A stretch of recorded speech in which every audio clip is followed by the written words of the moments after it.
हाग्रामा सारनि गेदेर डिसिसन आं दहाय बै मोनसे भिडिअ होदों आरो बावबोयोमोन आं दहाय बुंजोबनो हायाखै गोलावबो जायो दहायनि भिडिअ सोरबा बै मोनसे चेनेलाव कमेन्ट हरजेनबायानो पलिटिक्स गेलेदों टिचारफोरजों स्टुडेन्टफोरजों पलिटिक्स गेलेयाखै जाहोना जाहैबाय पार्टिखौ लानानै बैफोर बुंग्राफ्रासो आलौदों दासिमबो जेन्नाय गनायनो हायाखै खायफाया बेखायनो एजुकेशननि बेलायाव मा फोरोंगिरिफोरनि बेलायाव मा होननानै खायफा बुंदों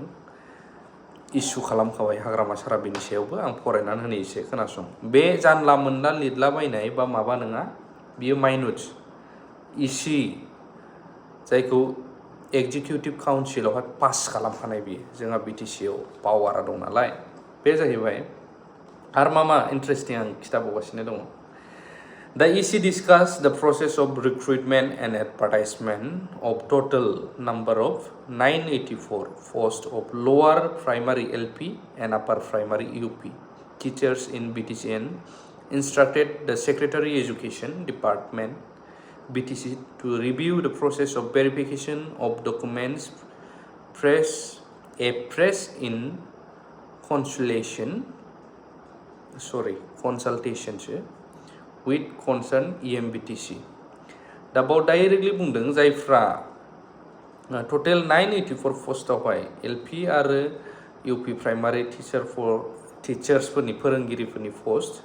बे सेक्रेटारि एजुकेसनखौहाय डाइरेक्टलि नायबिजिरनानै सोर मा मोननांगौ बेखौहाय मोनथायखौहाय साख्रिनि थिसननायनि बेलायावबो इन्सट्राक्सन होबाय नो डाउट जाय जेखि बुङा आरो मोनसे इम्पर्टेन्टआ जाहैबावबाय दा इज इन्सट्राक्टेड टु इनिशिएट द process of recruitment of graduate and post graduate teachers in higher secondary school under BTC graduate आरो पोस्ट ग्रेजुएट जायफ्रा मास्टार डिग्री बैफोरनि फोरोंगिरिफोरनि थाखायबो इन्सट्राक्सन होबाय आरो मोनसेया जाहैबाय नैबे बिराद दै सेक्रेटारि एजुकेशन डिपार्टमेन्टनि आन्डारावनो दा इसि decided to request Government of Assam for approval of provincialization of 10 degree colleges including the other remaining colleges बेखौहाय जों प्रमद बर' सारखौबो बुंनाय खोनाबोबाय थादोंमोन आरो गोबांनि खुगानिफ्राय गोबां बुंनाय नाथाय बे जाबोआखै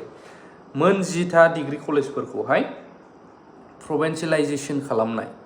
दा बेखौबो गोख्रोङै थिरांथा लाबाय हाग्रामा महिलारि सारा पावाराव फैनाय लोगो लोगो आरो फाइनान्सनि बेलायाव गोबांथार खोथा बाजेटनि बेलायाव बेफोरबो लिरदों आं बेफोरखौ बुंजोबलायला नाथाय नैबे एजुकेशन सेक्टरनि बेलायाव जायफ्रा एसे बुंनो होदोंमोन बिसोरनि थाखाय आं बुंबाय बेफोरो जाहैबाय रोखा पास जाजोबखानाय दा बैफोरखौ बुङोबा खायफाया दुखु मोनो सैथोखौ सैथो बुङोबा थेवब्लाबो नेगेटिभ देखायनो नागिरो आं मोनसेल' खोथा बुंगोन बे बुजायनाय नङा